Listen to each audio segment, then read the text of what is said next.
Welcome to Eraverse, where we delve into the profound narratives that shape our understanding of history and humanity, exploring timeless tales like those of the Great Depression era that still echo in our world today. Today, we journey back to the 1930s, a decade marked by the Great Depression, immense economic hardship, and social upheaval across America, to explore John Steinbeck's epic novel, The Grapes of Wrath, which captures the raw struggles of that turbulent time. This powerful story chronicles the plight of the Joad family, poor tenant farmers from Sallisaw, Oklahoma, who are brutally forced from their land by the dual blows of economic despair from bank foreclosures and the environmental catastrophe of the Dust Bowl. The Dust Bowl, largely a man-made ecological disaster caused by overfarming and drought, turned once fertile Great Plains into barren wastelands of blowing dust, driving over 2.5 million people westward in desperate search of a new beginning and survival. The Joads, like countless other Okies, packed their few remaining belongings, mattresses, pots, and children onto a rickety, overloaded truck, embarking on the grueling 2,000-mile journey along the iconic Route 66 towards the promised land of California, filled with handbill promises of plentiful jobs. Their hope was simple yet profound: steady orchard work, a measure of human dignity, and a real chance to rebuild their shattered lives far from the choking dust storms and ruined farms they were forced to abandon. However, the reality awaiting them in the lush valleys of California was far from the idyllic vision painted by those deceptive handbills and desperate dreams they clung to during their harrowing trek. An oversupply of desperate migrant workers flooding into the state meant wages were ruthlessly driven down to mere pennies per hour, starvation levels, and exploitation by large growers and labor contractors became tragically rampant throughout the camps.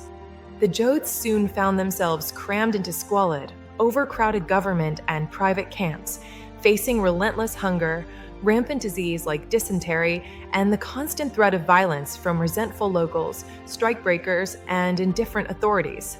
Through their unrelenting struggles, Steinbeck introduces us to unforgettable characters like Tom Joad, the family's eldest son, who transforms from a restless, just paroled ex-convict, imprisoned for defending himself in a fatal fight, into a passionate advocate for social justice and workers' rights.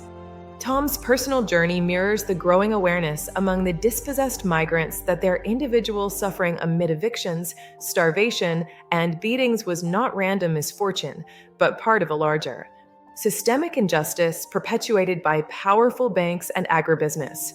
Ma Joad emerges as the family's unwavering matriarch and emotional cornerstone, holding her fractured kin together with fierce determination, practical wisdom, and an indomitable spirit that refuses to break no matter the odds.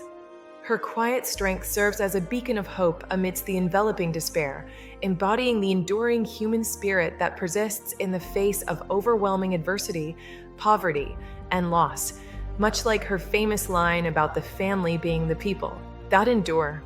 Steinbeck masterfully weaves in intercalary chapters, those broader, essay-like interludes that step back from the Joads to provide essential context on the economic collapses, social conditions, and dehumanizing forces affecting all migrant workers across the nation.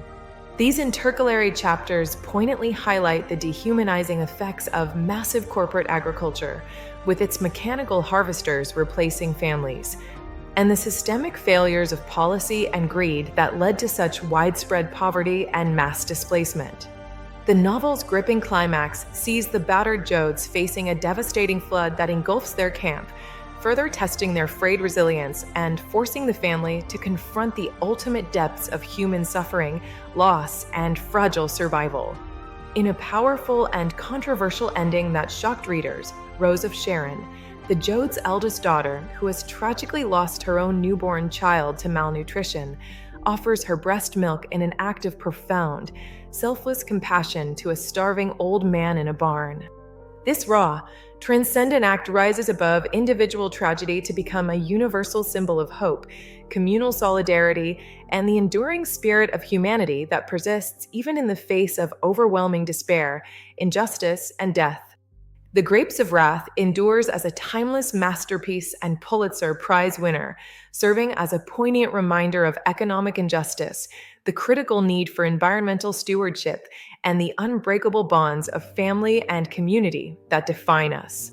Its enduring themes of empathy for the dispossessed, the fight against exploitation, and collective responsibility continue to resonate deeply even today, urging modern audiences to reflect on our shared duty towards those who still struggle for basic human dignity and fairness. Don't forget to like and subscribe to Eraverse for more in-depth explorations of fascinating stories from history, literature, and the human experience that continue to shape our world.